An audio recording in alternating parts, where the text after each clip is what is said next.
Bismillahirrahmanirrahim. Assalamualaikum warahmatullahi wabarakatuh.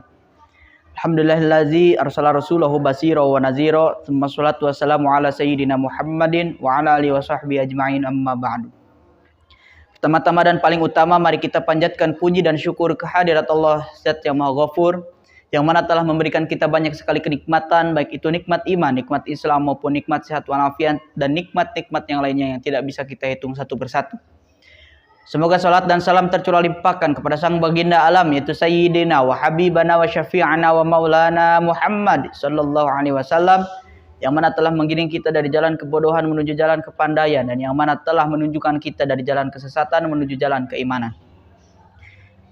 Pada kali ini saya akan menerangkan sebuah hadis yang berbunyi, yubsiru ahadukumul qaza fi aini akhihi wa yansal jiz'a fi ainihi. Seseorang di antara kalian dapat melihat kotoran yang terdapat pada mata saudaranya, tetapi ia lupa akan kotoran yang terdapat pada matanya sendiri. Riwayat Abu Naim melalui Abu Hurairah radhiyallahu anhu. Maksudnya, seperti pepatah yang dibilang bahwa gajah di pelupuk mata tidak kelihatan, sedangkan tungau di seberang jalan kelihatan. Jadi sangat mudah untuk mencari kesalahan orang lain dan melihat kesalahan orang lain, tapi sangat susah untuk menyadari kesalahan yang terdapat pada dirinya sendiri. Hal ini menyebabkan adanya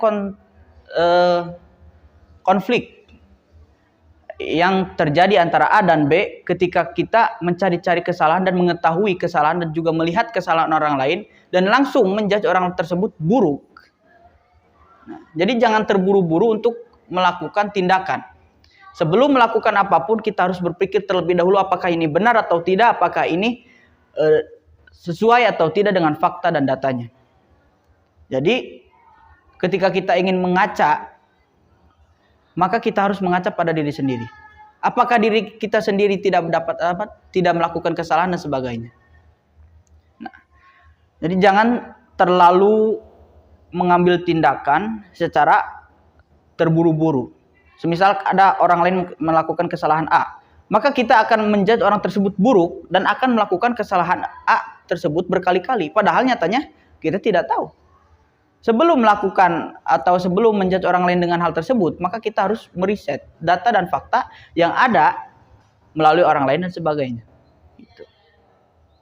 Jadi melihat kesalahan orang lain hanya dari matanya, hanya dari dirinya sendiri, itu merupakan sebuah kesalahan yang sangat besar. Jadi hadis ini menerangkan bahwa kita itu jangan selalu terus-menerus melihat kesalahan orang lain, tapi lupa akan kesalahan yang dilakukan diri sendiri.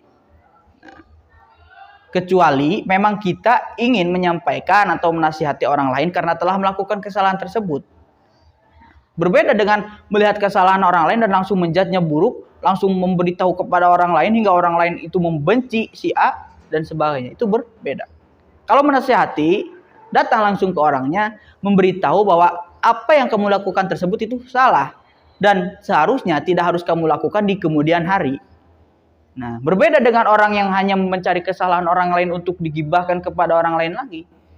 Semisal si A melakukan kesalahan bahwa ia telah meninggalkan sholat. Si B memberitahukannya kepada si C, si D, si F dan sampai Z. Lalu seseorang tersebut membencinya karena ia tidak melakukan sholat dan seakan si A itu tidak akan melakukan sholat selamanya. Padahal tidak. Mungkin saja ia lupa, mungkin saja ia khilaf dan sebagainya. Nah, berbeda dengan menasihati. Kalau menasihati, si B memberitahu kepada si A, nanti kalau sholat selanjutnya kamu harus sholat.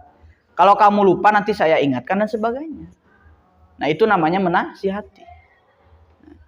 Jadi dihimbau kepada seluruh orang untuk cobalah mengaca pada diri sendiri, apakah kita memang sudah benar dan sebagainya.